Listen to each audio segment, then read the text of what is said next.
Hey guys. So, you guys have been kind of griping at me about not doing a video of me in the shop and whatnot. So I thought I'd take a moment and do like some shots of me, some vids, I should say, of me in my shop, just short little things and stuff, just throughout the day today. I was gonna get in yesterday on the what is it, the 8th, 7th, on the 7th, but I wasn't feeling all that good. Uh, Kids of the fuckets, kind of hit me pretty hard. So I just wasn't having anything. But today took out the trash and stuff and kind of feeling better. So I'm in here now. So let me give you a grand tour of my shop. It's huge. Huge. Ready? 3, 2, 1. Camera flip. Whoa, look at that. I flipped it. So, this is my shop. This was actually... Oh, hang on, let me get this right.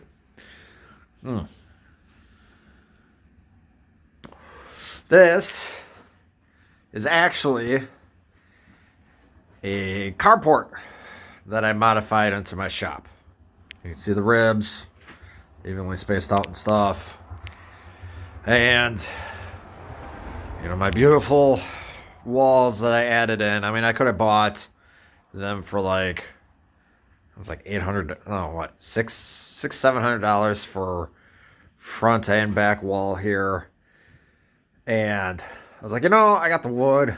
I got some wood. And when I bought the house, all this metal here, as you can see, on this side, except for down there, and then over there, that was left over from a barn that they had to destroy and remove because apparently it no longer passed code. So, and unfortunately they ripped out even the foundation as well. Otherwise, it would have been like, well, shit, the foundation was still good. I would have built something there. But no, they ripped everything out, left behind a somewhat decent sized pile of metal and stuff, and I was able to salvage it and throw it up and whatnot. So, yeah, so it's like this stuff here. So anyways, it was like it cost me, I don't know, the wood, which was at the time like maybe $100 or something. Yeah, either way. Nothing super fancy. Just it's technically on the outside it measures what is it? 12 feet wide by 20 feet long. But inside here from wall to wall, I put it at 18 feet. So I got a roughly 11 and a half by 18 foot shop. So yes, as you see, I have a hot mess going on in here of everything and stuff. And I chalk that up to not having enough shelf space and whatnot to put everything in. Well, flat surfaces tend to accumulate everything. But, sorry, having a smoke here. So anyways, I got a basic setup. So as you can see, I like to keep a thermometer out here. And it's just at 30 degrees today. So it's not too bad. It's actually kind of warm in here right now, which is surprising. But from what I hear in the next couple of days, it's going to be cold. So that needed a little drop. But anyways, I have a propane heater. Keeps me warm. Does the trick. I used to have a small little space heater thing, and if this thing was fully sealed off, I'm sure it probably would have worked okay because it worked and stuff. But given all the daylight you can see and everything, I have air gaps galore, which at the end of the day isn't such a bad thing in a blacksmith shop because then, I make smoke and it kind of gets everywhere sometimes, especially if my draft hood isn't sucking right away. And as you can see, my draft hood is looking a little ragged and stuff. I need to get some steel, get some thicker plate steel actually, I'm thinking, and remake this. I'm actually thinking about making a new one that'll go up like about 4 feet. Because I just use this tubing that is just interior ductwork. And it's just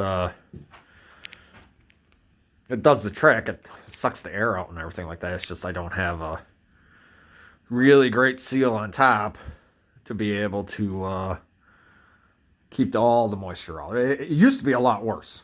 I mean, that thing would, I didn't have a rain cap on it or anything at one time, and it would just, I would be here foraging and stuff, and rain would be coming into my fire through there and stuff, and be kind of partially putting it out, and rain would be dropping down the back and whatnot, and it was just like a ugh. But this though, this pretty much got, I'd say it's 90% sealed up and stuff.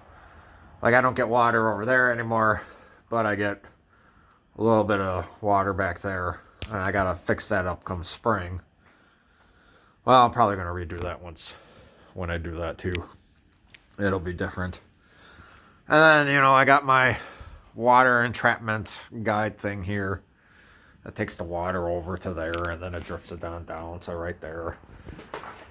And funny thing about that hole is that this, as you can see here, I'm going to back up here and stuff. The water would, when it would rain and stuff, it would pool. Because apparently, when I set this up, I thought this was a high spot where I set up this shop. But instead, it's actually kind of the lower spot by like, I'd say about 2 or 3 inches overall compared to the rest of the yard. So the water flows towards here.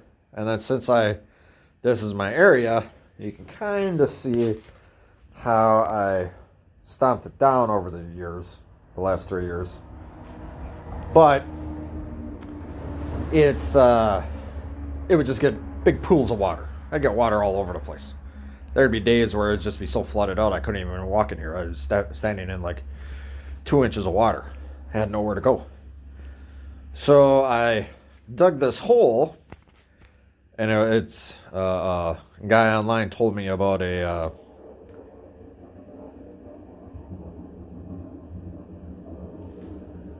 what the hell is that?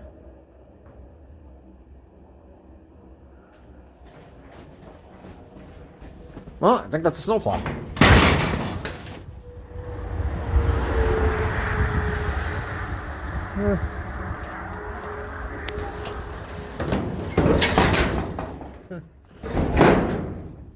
I think that was a snowplow. So anyways, where was I? Oh yeah, so yeah, a guy told me about a dry well place for water to collect and stuff. And that did the job okay. But finally I got fed up after it rained one too many times, and that low spot wasn't low enough and whatnot. It wasn't discharging enough water. And it was like creeping up to like, I'd say, actually, right about here. And I was sitting there working at the time, so I finally said, screw it. And I went outside, and like from here, I'm like real close to my ditch. So all I did was like dug down like a 2-inch drop off. And then, I don't know, I think maybe closer to 4 or 5. But then I ripped out all the sod, got down to that sweet clay level that permeates this area. Laid down a PVC pipe that I had that was excess, and just ran it down to the ditch, and then covered it back. I actually ended up covering it up with dirt and used coal ash and stuff, and actually some real crappy coal that I had out there too on the back side of this wall. But yeah, and now it's like it collects up in there, and once it reaches a certain point, the water just automatically discharges to the ditch. So that's pretty cool. But I'm going to... Oh, well, this is the rest of the shop. I should probably give a quick rundown. So, obviously I keep like various stuff. Like this is, all this stuff up here, the oils is for my blower. I'm kind of doing some stuff. And then I got like propane and stuff. You can see some jigs that I made over the last couple of years for making some stuff. Some bending tools and whatnot. I got some rags. More propane. That's the toaster oven I use to temper knives that I make. Thing works beautifully. Wish I had a I wish I had a proper one, but those things are like $2,000. So yeah, I use that for normalizing my steel. It's just filled with ash. So I got various different types of ash, like wood ash and coal ash in there and stuff, and it does the job. It slows it up and stuff. I need to add more to it and whatnot. I got my high carbon steels. You can kind of see like one is a 15 and 20 and stuff, or messing around with Damascus and whatnot. And then I got, let me back up here. I got my main workbench here. Got my welder. I just ran power to this like September, I think it was. Finally got around to doing it, which is nice, but I can only run 10 amps because of the distance, which luckily enough for me is like pretty much everything here except for my welder. That, I think if I go above 60, 65, I think it is, I push too much amps through and I experience some voltage drop. I'm not burning out the line, I'm just affecting the electrical components. But anyways, and scrap pile of extra steel, some extra scrap down there and stuff like that, and then more junk over there. I gotta hang that thing up. In the black bag, I got cedar shavings, which is nice. This is a really great fire starter, and I'll do another video of me starting the fire. And then I have to wear ear protection. It's so loud in here, and my ears are kind of funky from a training accident when I was in the Army. That certain noises, certain pitches and stuff, it feels like I'm getting an ice pick driven into my ear. So just to be on the safe side, I wear the earplugs. But anyways, I made this. It's my an ollie hammer, but it works okay, but there's room for improvement. So sometime this month I am going to be redoing the setup and actually rebuilding this whole thing, and hopefully getting an electric motor of some kind to be able to hook up with it. Actually, I think I already got it. I think there's an old blower in there that I can convert into an electric motor. But otherwise, this is pretty much just the shop. Not a whole heck of a lot to it. I got my forge. I got my vent, smokestack, ash bucket, fire pot. I got my hand crank blower, which is nice. Finally got the thing to work right. So I could go forwards and backwards. For the longest time I could only go backwards with it. And then of course, no shop is complete without a trusty anvil. So, and my quench bucket. I got my quench bucket. Normally during the summer I fill up the 15-gallon jug and use that as my quench, but since it's the middle of winter, and I still gotta get myself get a water heater for this thing, I just run it off of this and stuff.